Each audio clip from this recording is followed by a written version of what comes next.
இப்போது கூப்பிடலாமா sir? Cool Suresh அவர்களை பேச வைக்கிறேன்.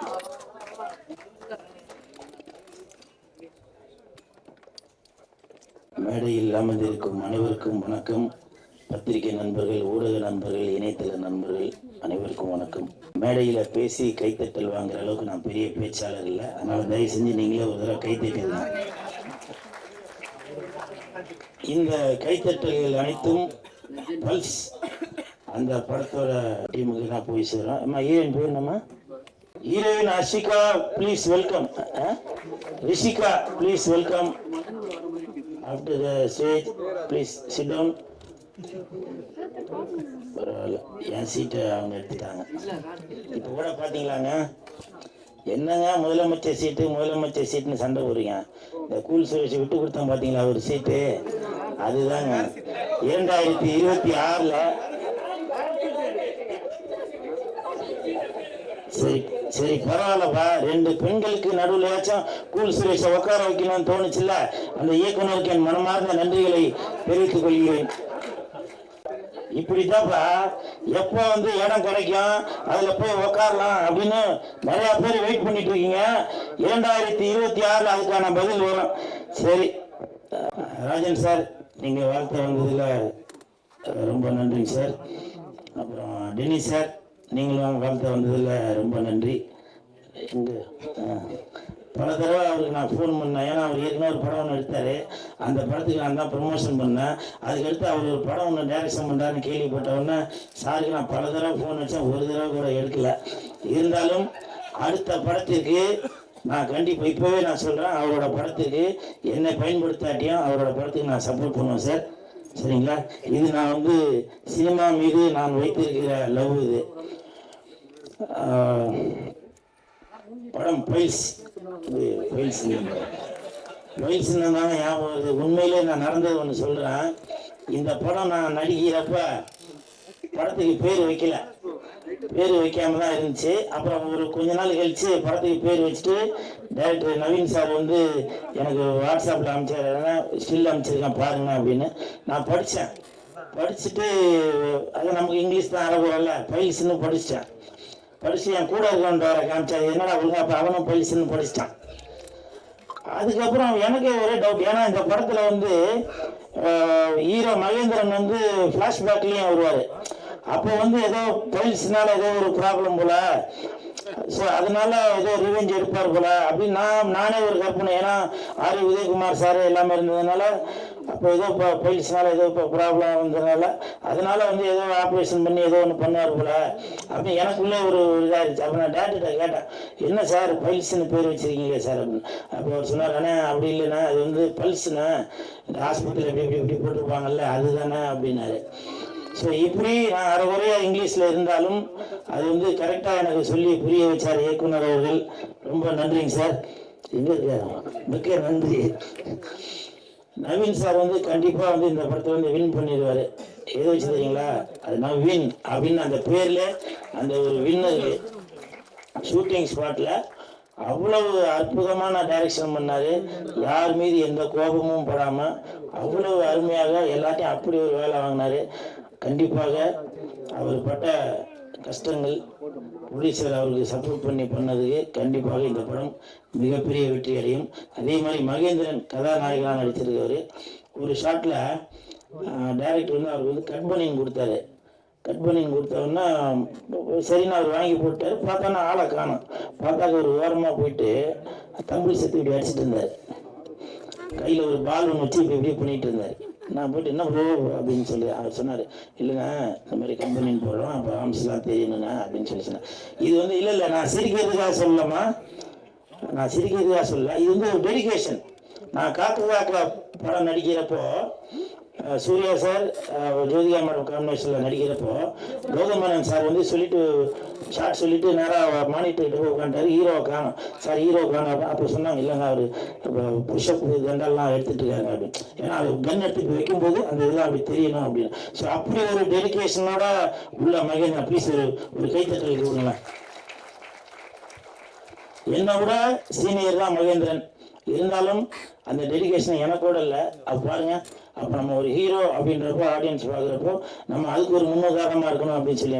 ஏன்னா இப்போ உள்ள நடிகர்கள் என்ன பண்ணுவாங்க, காலையில் வந்தோன்னா அந்த ஹோட்டலில் பரோட்டா சொல்லு, இந்த ஹோட்டலில் ஆட்டுக்கால் பாயா சொல்லு அப்படின்னு சொல்லி தொப்பையும் துந்தியமாக தான் இருப்பாங்க. ஸோ அப்படி இருக்கிற காலகட்டத்தில் இப்போ கூட அந்த சாங்கில் கூட பார்த்தீங்கன்னாக்கா எனக்கு விஜய் சார் தான் ஞாபகம் வந்தார். ஸோ அந்த மாதிரிலாம் அவர் வந்து ஸ்டெப்பு போட்டிருந்தார். அவருக்கு மனமார்ந்த வாழ்த்துக்கள். அப்புறம் கும்கி அஸ்வின், அந்த தம்பியை பற்றி பேசுறதுக்கு ஒன்றும் இல்லை. ஏன்னா அடுத்த ஒரு ப்ரொடக்ஷன் ஒரு படம் முடிச்சிட்டாங்க. அந்த டைரக்டர் தெரிஞ்சவர், ப்ரொடியூசரும் தெரிஞ்சவர் என்னை பயன்படுத்தல. அந்த படம் ஆடியோ ரிலீஸப்போ அவரும் வந்து உன்னை பற்றி பெருமையாக பேசுவாங்க. அப்படி பேசிய சரியா.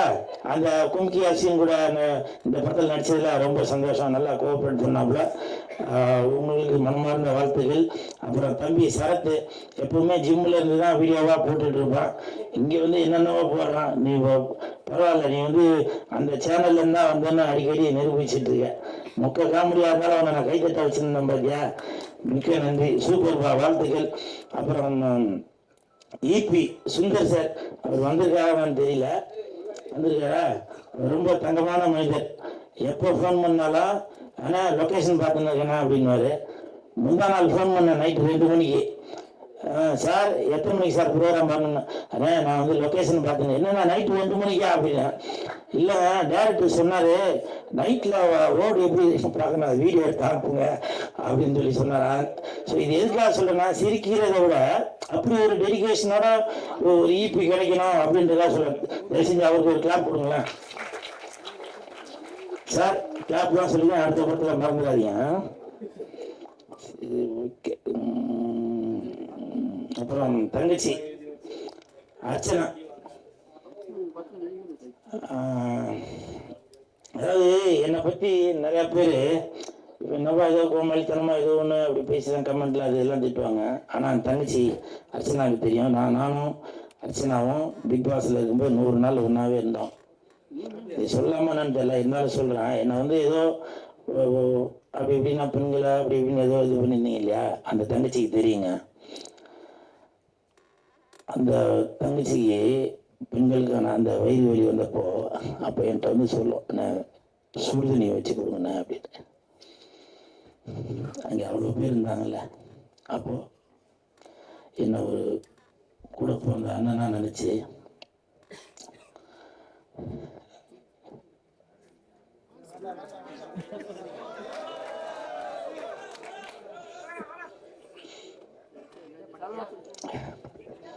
ஏன்னா பல பேர் என்னோட நடவடிக்கையை பார்த்து இவன் ஏதோ அப்படி போலப்பா அப்படி பண்ண போகிறேன். அந்த தங்கச்சிக்கு தெரியும். ஒரே தட்டில் சாப்பிடாத போல தான் அப்படி இருந்தோம் பிக் பாஸில். இப்போ உள்ள பிக் பாஸ் அது வேற. அப்படி இருந்தோங்க. அர்ச்சனா, நீ வாழ்த்த வந்ததில் ரொம்ப நன்றி. உன்னோட ஆசீர்வாதத்தில், உன்னோட ரசிகர்கள் சார்பாக கண்டிப்பாக இந்த படம் வந்து மிகப்பெரிய வெற்றி அடையும். அதில் எந்த மாற்று கருத்தும் இல்லை. ஓரளவுக்கு எழுதி வச்சதெல்லாம் படித்தாச்சு. சரி சரி, ஓகே, மிக்க நன்றி. தம்பி கீழே இறங்கு. தம்பி கீழே இறங்குவா ப்ளீஸ். கீழே இறங்குவா தம்பி, கீழே இறங்குவா ப்ளீஸ். தம்பி கீழே இறங்குவா ப்ளீஸ். நீ கீழே இறங்குனாதான் ஃபைல்ஸ் படத்துக்கு டிக்கெட் வாங்க ஃப்ரீயா தரேன். தயவு செஞ்சு கீழே இறங்குங்க. பாத்தீங்களா? எனிவே இன்னைக்கு நான் திட்டு வாங்குறது உறுதின்னு தான் நினைக்கிறேன். ஏடோகரமா எதுவும் போட்டு விட்டுறாதீங்கப்பா. நான் எப்பவுமே விஜய் சாரோட ரசிகர் தான், சரிங்களா? அப்படி போடாதீங்கப்பா. நீங்க எதெல்லாம் போட்டு விட்டுறீங்க. இன்ன வரைக்கும் இந்த கூலுன்னு பேர் வர்றதுக்கு காரணம் விஜய் சார் தான். அது நிறைய பேருக்கு தெரியுமா இல்லைன்னு தெரியல. உல்லாத மனம் துளுல இருந்து இந்த டாலர் தான் போட்டுருக்கேன். இது எதுக்காக சொல்றேன்னா, இப்ப விஜய் சார் எதனா ஒண்ணு பண்ணாக்க அதை வச்சு ஏதோ ஒண்ணு போடுறாங்க, ஒரு வருமானம் வருது அவங்களுக்கு.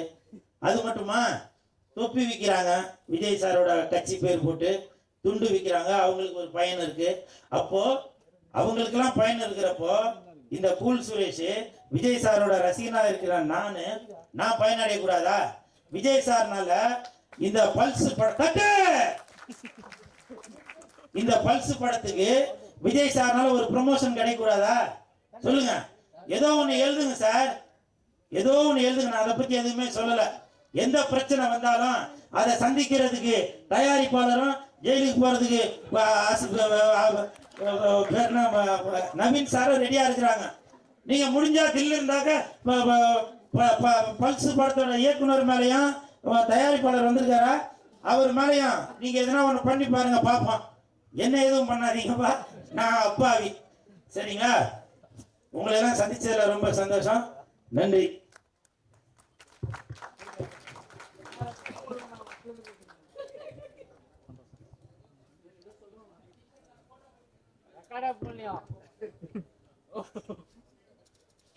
மிக்க நன்றி.